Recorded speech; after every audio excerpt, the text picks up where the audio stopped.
श्रीगुरुभ्यो नमः। हरि ओम। जगतं पितरं वंदे पार्वती परमेश्वरम्। आवदामभर्तारं दातारं सर्वसंपदां लोकाभिरामं श्रीरामं भूयो भूयो नमाम्यहम्। పార్వతీ పరమేశ్వరుల అనుగ్రహంతో శ్రీమన్నారాయణ యొక్క కటాక్షంతో నా తండ్రి గారి యొక్క ఆశీర్వచనంతో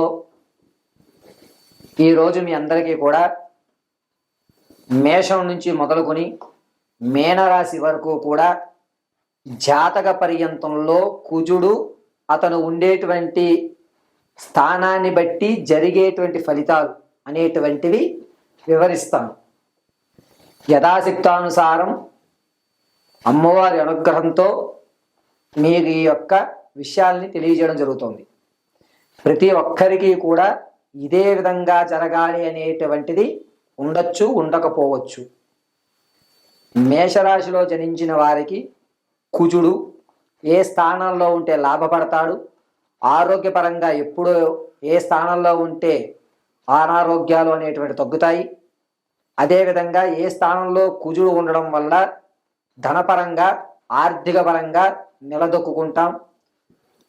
ఖ్యాతి ప్రఖ్యాతులు అనేటువంటివి కుజుడు ఏ స్థానంలో ఉంటే మన యొక్క గౌరవాలు పెరుగుతాయి అనేటువంటి విషయాన్ని యథాశక్తానుసారం మీ అందరికీ కూడా తెలియజేయడం జరుగుతుంది. అయితే ప్రతి ఒక్కరి యొక్క date of birth, time, place of బర్త్ను బట్టి కుజుడు తన స్థానాన్ని ఉన్నటువంటి విధానం, అందులోనూ కుజుడు ఇతర గ్రహాల్ని నీచంలో చూస్తున్నాడా, ఉచ్చస్థానంలో నుంచి చూస్తున్నాడా, మూల త్రికోణంలోంచి చూస్తున్నాడా అనేటువంటి విషయాన్ని పరిగణనలో చేసుకోవాలి. ఇది ఒక్కటే ప్రామాణికం కాదు. కేవలము జ్ఞానాన్ని తెలుసుకుని ఇలా ఉండడం వల్ల ఇది జరుగుతోంది అనేటువంటి విషయాన్ని మీకు తెలియజేయడం కొరకు కుజుడు ఏ స్థాయిలో ఉంటే, ఏ స్థితిలో ఉంటే మనకి ఏం జరుగుతాయి అనేటువంటి విషయాన్ని మీకు తెలియజేస్తాను. ముందుగా మన యొక్క జాతక చక్రంలో 12 గళ్ళు ఉంటాయి. ఈ 12 గళ్ళలో ప్రారంభం ఎక్కడా అనేటువంటి దాన్ని లగ్నము అంటారు. లగ్నము అంటే మొట్టమొదటి స్థానం. అది 1వ స్థానంగా పరిగణించుకుని కొంతమంది సవ్య దిశలో 2, 3, 4, 5, 6, 7, 9, 10, 11, 12 కింద వేస్తారు. కొంతమంది అపసవ్య దిశలో వేస్తారు. ఏ దిశలో వేసినా మనం చూసేటువంటి కోణాన్ని బట్టి కుజుడు చేసేటువంటి తన ఉన్నతంగా ఉంచాలా, ఆ వ్యక్తిని అధపాతాళంలో వేయాలా, లేకపోతే సమతుల్యం చేయాలా అనేటువంటి నిర్ణయాలు ఆధారపడి ఉంటాయి. ఈ ఆధారయుక్తాలు దేని మీద ఆధారపడి ఉంటాయంటే కుజుడు కేవలం లగ్నంలో ఉండటము లేదా ఇతర గ్రహాలతో కలిసి ఉండడము అనేటువంటివన్నీ కూడా పరిగణనలోకి తీసుకోవాలి. 2వ రాశి అయినటువంటి వృషభ రాశిలో వారికి వృషభ లగ్నంలో అంటే 2వ స్థానంలో కుజుడు కనుక ఉంటే అనూహ్యంగా మీ మాట అనేటువంటిది కింద పడి తర్వాత మీకు అనుకున్నటువంటి స్థాయిని ఏర్పరిచేటువంటి అవకాశాలు ఏర్పడుతుంటాయి. ముందు మీ మాట కాదన్నా చుట్ట చివరికి భూమి గుండ్రంగానే ఉంటుందని నానుడి పరంగా మళ్ళా మీ మాటే నగ్గుతూ ఉంటుంది. కుజుడు 2వ స్థానంలో ఉండడం వల్ల ఆరోగ్యపరమైన సమస్యలు ఏర్పరచుకుంటూ ఉంటారు వృషభ రాశి వారు. ఇదే కుజుడు కనుక 5వ స్థానంలో ఉండడం వల్ల సొంత ఇంటిని నెరవేర్చుకునేటువంటి అవకాశం ఏర్పడుతూ ఉంటుంది. అంటే ఈ స్థాయిలో ఉన్నటువంటి వారు ఖచ్చితంగా సొంత ఇల్లు కొనుక్కునేటువంటి అవకాశం ఉంటుంది. కుజగ్రహము వృషభ రాశి వారికి 8వ ఇంట ఉండడం వల్ల వారు అనుకున్నటువంటి ధనాన్ని రాబట్టడంతో పాటుగా తను ఇంతకుముందు కోల్పోయిన ధనం కూడా ఇతనికి ఆకస్మికంగా వచ్చేటువంటి అవకాశం కలుగుతూ ఉంటుంది.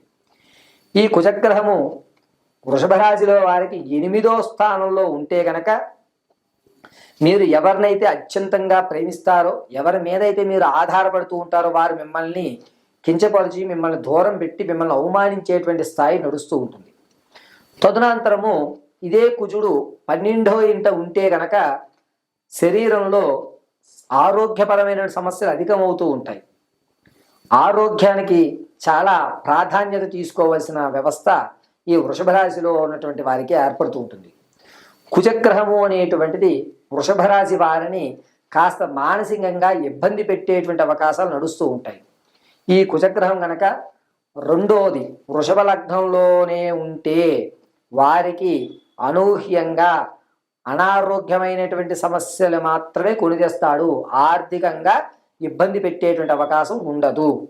పైగా మీరు ఎవరి దగ్గరనైతే ధనాన్ని తీసుకున్నా, అంటే వృషభ రాశి వారికి కుజుడు 4వ స్థానంలో కానీ 8వ స్థానంలో కానీ 10వ స్థానంలో కానీ ఉంటే గనక మీకు వచ్చినటువంటి ధనాన్ని నిల్వ చేసుకుని ఒక మెట్టు ఎక్కేటువంటి అవకాశం అనేటువంటిది ఈ సంవత్సరాంతం కూడా ఏర్పడుతూ ఉంటుంది. ఇదే కుజుడు గురుడితో కానీ కేతువుతో కానీ కలయికలో లగ్నంలో కనుక వృషభ రాశి వారికి ఉన్నట్లయితే వారి యొక్క గౌరవ ఖ్యాతులు అనేటువంటివి దిగజారేటువంటి అవకాశం ఏర్పడుతుంది. కాబట్టి కుజుడు అనేటువంటి వాడు వృషభ రాశి వారికి ఏ ఏ స్థానాల్లో ఉన్నారో చూసుకుని ఆ స్థాన పర్యంతంగా గ్రామదేవతను కొలవడం అనేటువంటిది చాలా శుభస్య శీఘ్రమైనటువంటి విషయం.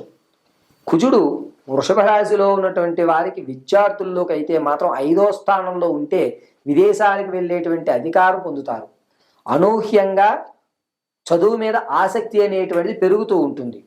కావున వృషభ రాశి వారు కుజగ్రహము అనేటువంటిది నేను చెప్పిన స్థానంలో కనుక ఉన్నట్లయితే ప్రతి శుక్రవారం రోజున ఏదన్నా పొలిమేరలో ఉన్నటువంటి గ్రామదేవతకి చక్కగా ఒక కొబ్బరికాయ నైవేద్యంగా సమర్పించడం చాలా మంచి విషయాన్ని ఆచరించుకుంటుంది. పరమేశ్వరార్పణం. ఇప్పటి వరకు నేను ఇచ్చినటువంటి కుజగ్రహము అనేటువంటిది మేషం నుంచి ప్రారంభం చేసుకుని మీనరాశి వరకు కూడా 12 స్థానాల్లో ఏ స్థానంలో ఉంటే ఏ ఫలితం వస్తుంది అని మాత్రమే ఇవ్వడం జరిగింది. ఖచ్చితమైన ప్రాకారము, ఖచ్చితంగా మీ యొక్క జాతక వ్యవస్థ అనేటువంటిది మీరు జనించిన సమయాన్ని బట్టి, ప్రదేశాన్ని బట్టి ఆ లగ్నము అనేటువంటిది నిర్ణయిస్తారు. అలా నిర్ణయించిన తర్వాత లగ్నంలో కొంతమందికి కుజుడితో కొన్ని గ్రహాలు కలిసి ఉంటాయి, కొంతమందికి కేవలం కుజుడు మాత్రమే ఉంటాడు. ఈ యొక్క పరిజ్ఞానం అంతా కూడా జ్యోతిష్య పండితుల్ని మీరు సంప్రదించుకుని ఈ యొక్క కుజుడు ఏ స్థానంలో ఉన్నాడు, మనకి ఏమి జరిగింది, ఏం జరగబోతోంది అనేటువంటిది విని జాగ్రత్తగా వారితో సంప్రదించుకుని, లేదా నా యొక్క ఫోన్ నెంబర్ ప్రకారంగా మీరు date of birth, time, place of birth యుక్తంతో ఉన్నట్టయితే దాన్ని చర్చించి మీకు తగు పరిష్కారం ఇస్తారు. జ్యోతిష్యులు కానీ, పండితులు కానీ, లేదా జాతకం చెప్పేటువంటి ఎవరన్నా సరే మీకు కేవలము పరిష్కారాలు మాత్రమే చెప్తాం. ఆ పరిష్కారాలు మీరు చేసుకుని మీకు సంబంధితమైనటువంటి సమస్యల నుంచి గట్టెక్కడానికి చూపించేటువంటి ఒక టార్చ్ లైట్ వంటిది మాత్రమే ఈ జ్యోతిష్యం. ఇది ఇలాగే జరగాలి అనేటువంటి వ్యవస్థ చూసేటువంటి కోణాన్ని బట్టి కూడా ఆధారపడి ఉంటుంది. అంటే కొంతమంది ఇలా చూస్తారు, కొంతమంది పక్క చూపు నుంచి చూస్తారు, కొంతమంది చూసి చూడనట్టు చూస్తారు. అలాగా జ్యోతిష్యులు కూడా జాతక చక్రం అనేటువంటిది అంశ చక్రంలో, ఆరూఢ చక్రంలో, నవాంశ చక్రంలో, దశాంశ చక్రంలో అనేటువంటి 4 చక్రాల యుక్తంతో అనుసరించి లగ్నాన్ని ప్రారంభయుక్తంలో చేస్తారు. చెప్పినటువంటి కుజుడు కేవలము లగ్నం దగ్గర నుంచి ఏ స్థాయిలో ఉంటే ఎవరికి ఏం జరుగుతుందని మాత్రం చెప్పడం జరిగింది. ఇదే విధంగా ప్రతి గ్రహము కూడా ఏ స్థానంలో ఉంటే ఏ విధమైన ఫలితాలు జరుగుతాయి అనేటువంటిది తెలియజేయడం జరుగుతుంది.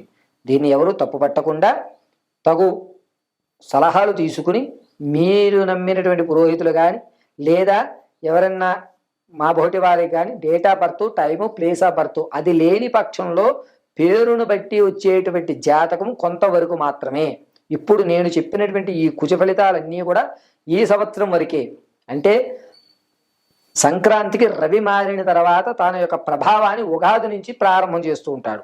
కాబట్టి రవి సంక్రమణం నుంచి రవి సంక్రమణం వరకు జరిగేటువంటి వ్యవస్థ. ప్రతి నెల కూడా మళ్ళా జాతక పర్యంతంలో మార్పులు జరుగుతూ ఉంటాయి.